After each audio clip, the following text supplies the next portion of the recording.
Hello guys, ഞങ്ങൾ ദൃശ്യം 3 കണ്ടായിരുന്നു. 2015 ജീത്തു ജോസഫിന്റെ ഡയറക്ഷനിൽ വന്ന ഒരു ക്രൈം ത്രില്ലർ മൂവിയായിരുന്നു ദൃശ്യം. പിന്നീട് 2022 അതിന്റെ സെക്കൻഡ് പാർട്ടും റൈറ്റ് നൗ അതിന്റെ തേർഡ് പാർട്ടും റിലീസായി. ഇനി സിനിമയെക്കുറിച്ചുള്ള എൻ്റെ പേഴ്സണൽ ഒപ്പീനിയൻ ഞാൻ പറയാം.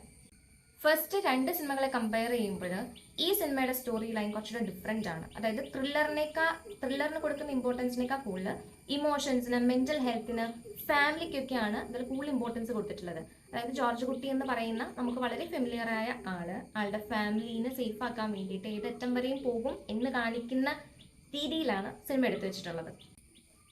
ഈ സിനിമയുടെ ഫസ്റ്റ് ഹാഫ് എനിക്ക് കുറച്ചൊന്ന് സ്ലോ പേസ് ആയിട്ട് തോന്നിയെങ്കിലും സെക്കൻഡ് ഹാഫിലോട്ട് കടക്കുമ്പോൾ അടിപൊളിയാണ്. സിനിമ കണ്ടവർക്ക് അറിയാലോ അല്ലേ, അതിൻ്റെ ട്വിസ്റ്റുകളും സംഗതികളൊക്കെ നല്ല രസമായിട്ട് വന്നിട്ടുണ്ട്. ഇനിയിലെ അഭിനേതാക്കളെ കുറിച്ച് പറയുകയാണെങ്കിൽ മോഹൻലാലൊക്കെ നല്ല രസമായിട്ട് ചെയ്തു വെച്ചിട്ടുണ്ട്. അതായത് ആ ഇമോഷൻസ്, ആ ഫീലിങ്സ് ഒക്കെ കാണുന്നവന് റിയലിസ്റ്റിക് ആയിട്ട് ഫീൽ ചെയ്യുന്ന രീതിയിലാണ് എടുത്തു വെച്ചിട്ടുള്ളത്.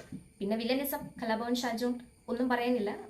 പുള്ളി കണ്ണുകൾ കൊണ്ട് തന്നെ ആ ഒരു ഫീൽ നമുക്ക് നന്ന പക്കയായിട്ട് തരുന്നുണ്ട്.